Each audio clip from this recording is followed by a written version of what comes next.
To go, I guess I should add this to what would be on my bucket list. I would like to go see where my ancestry is from, on both of my parents' sides.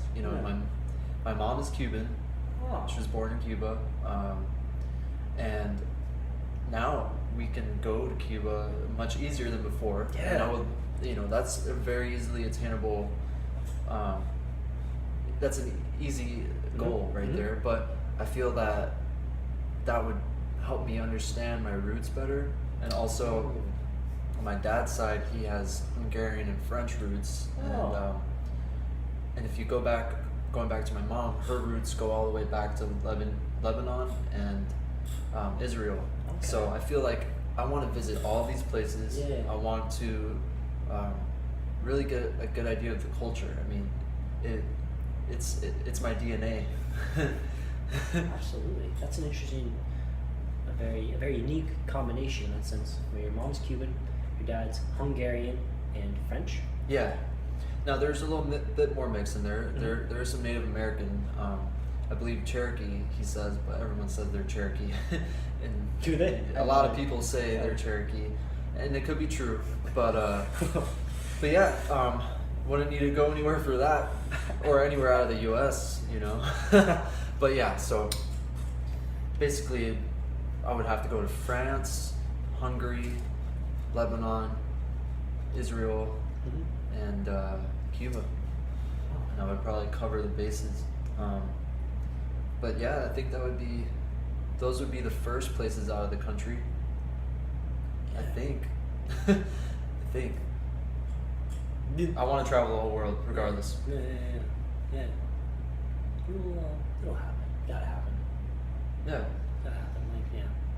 Right. Can't imagine people not wanting to at least travel, at least throughout the entire country they live in. Well, I can imagine everybody has their own. Yeah. Everybody has their own wants and desires, kind of thing. Some people are just super content with just being in the same area for their entire life, which is hard to fathom. But at the same time, they could probably be some of the most happiest people ever. Come their deathbed, you're like, so what's you ask them directly, so what's your story, kind of thing. But they eventually tell your story, I've been here for 85 years. You're like, whoa, you've been here for 85 years. You know everything about this place inside and out, as far as the city and all that. And they'd be like, yeah. Now I don't know if that's the case, but a lot of that's. It sounds like we both have had those conversations. Being that we both, with you volunteering and me at the hospital. Yeah. So I've talked to some patients that say that, I've been here my whole life. Yeah. Lived in the same town my whole life, and they seem pretty content, you said. Now there's some that probably wish they could travel. Yeah. And I think if they had the opportunity, they would. Yeah, there's nothing wrong with that, but then I always view it as one way is not that you necessarily have to have a legacy, but in their case, they don't have any legacy. They don't have anything they're leaving in roots other than maybe they might have some kids and stuff. But even so, they didn't really leave anything for their kids in a lot of ways. Yeah. Other than maybe teaching them stuff. Right. And guidance in some ways, but it's hard. I agree. Debated. Yeah, I agree. Everybody has their own direction they want to go in life, what they want to accomplish, and certainly if you look at people that are highly successful or high performance individuals, you can definitely tell they're more goal oriented, or they want to really progress and get things, tasks done and such. And other people in that scenario are just more content. And it's really interesting to kind of dissect why are they so content? Why are certain people just so go-getters, or go-getters or go-givers to be go-getters. I should say go-givers to be go-getters. Yeah. I just have this ambition and desire to always want more, versus this person doesn't. They're just happy with where they're at. Why? Yeah, I don't know. I'm sure we could have a psychologist tell us, but right. Even still, I'd still be why though? Yeah.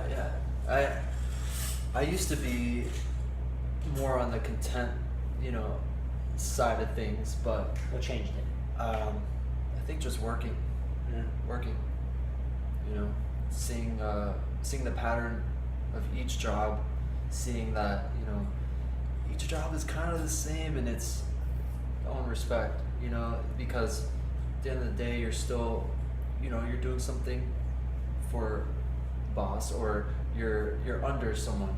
I think that's what it is. You're under someone, and structure's always the same in any job. Like, you're always under somebody. right. You're always going to be judged in the sense, like, if you're getting promoted, you're judged on merits. You're judged on just how you perform the tasks they deem worthy. You Right. always follow that same structure a lot of times of the 9 to 5 or 8 to 6 or whatever. Like, it's never like anytime you want to do it, you can do it. Mm-hmm. And like you can say like, well, yeah, you can make an argument for like Uber or whatever, but even Uber, you're still like you're still working for somebody or whatever. Yeah, that's true. That's true. Yeah. It is at your own time, and you have more freedom, but ultimately, it's not your own gig. And there's always a lot, and there's primarily putting every job you do, there's always a cap. Yeah. When it comes to money, because you might say like you're not money driven, but the reality is like money saves time. The more money you have, the more time you're gonna have, because you can use the money to buy you more time. Very true. And I say that just for me, you know, like in school I wasn't the most motivated, I wasn't the most driven. You know, I only did a little bit of college, but the other side, I have friends in high school that knew what they wanted way before high school. Like, they've been that way their whole life, just so driven, so after what they want, so goal oriented. And for some people like me, I feel like it shifted, it changed. I wasn't this way before, you know. I've had goals before, and I've had passions and desires, but you know, recently in the past couple of years, I've really had a sense of urgency to do things that are on my agenda. You know what I mean? And I think that's what inspired me. But don't get me wrong, like, some people have that gift, have that drive, just naturally. Yeah. I think, like, in your case, when you mentioned like people you went to high school with and they did well, that's what you said. Yeah, they did well in school, and I didn't do terrible in school, but I didn't give it 100%. That's for sure. Well, even if you got like 100%, like, doesn't really. I'm sure there's a good fair portion of kids that like did really well grade wise, but like they really didn't try hard. They didn't really try hard. They just like nothing really came from that. Like, they had, in that sense, like book smarts or intelligence. They had intelligence, but as a correlate to being successful in other facets of life. Yeah. In a lot of ways. Very true. It goes back to like just because I mentioned you like earlier, like having desire and knowing where you want to go. And those two combinations, like, no matter like what happens to you throughout that process, you're still focused on the results. If you focus on the results, that's all that matters, man. Yeah. That's all that matters. Yeah. Because just like life, you know, things happen. You know, it's out of your control sometimes. Sometimes it's not. But regardless, you just gotta keep moving on. Like, accept what happened, whatever. You know. Keep going. You just gotta go in with the sense and knowing and embracing that there's always gonna be detours. Like, whenever you're driving and you come up to a sign that says road closed, you never just like, road's closed, okay, I'm just gonna stop the car and park here, or I'm just gonna drive back home. You never do that. You're always like, okay, this means I gotta take a detour to my route now. That's how you operate with like any aspect of a goal you want to have, or whatever. You never just like stop and like not pursue it again. You just be like, okay, next option. All right, that's what we're going with now. And if it happens again, all right, next option. There's plenty of roads in this country and the world. Sure, there might be some that have more potholes and all that, but like, you wouldn't stop. You just keep going. That's good. That's a good way to look at it. Very true. All right, dude, I think I'm gonna conclude right now, because I'm gonna ask you the question right after this. Hopefully, I have enough memory. I'm hoping, dude. All right. 1.78 gigabytes after 25 minutes of filming. I might have 100, 200 megabytes left. That might just be enough for like an answer. I'm surprised it's still rolling right now. I don't know. We're still rolling. We're still rolling, dude. I think about 20 seconds from now, we will have entered an hour of podcasting. We're about 35 minutes into this podcast, like you saw. The topics completely shifted because of, and the quality of the camera shifted too, the footage shifted Very true. That's what I'm all about. I'm always about keeping you guys guessing. That's what I'm about. Yeah, dude. Appreciate it very much, man. It's been a pleasure. And I look forward to doing more future things. I look forward to it as Yeah, well. especially now I know how to get a better setup with flipping the camera like this. And man, Yeah. dude, I'd love to like go to your place sometime, do a workout. We could do a podcast there. For yeah, sure. dude. We didn't even touch. We just touched the surface. I keep saying that phrase too a lot. We didn't even touch the surface. Well, we touched the surface as far as like. There's many other things we could go into about you, man. That we, me and you talked. You as well. Yeah. I know they kind of know. Well, no, I really They don't. don't? I honestly, I tell them on my DailyXanders a little bit, but like whenever I have podcasts, like it never gets put on me. So it's Oh, funny. okay, I got you. Yeah, man, it's good. It's all about the Well, people yeah. I'm with. But yeah, man.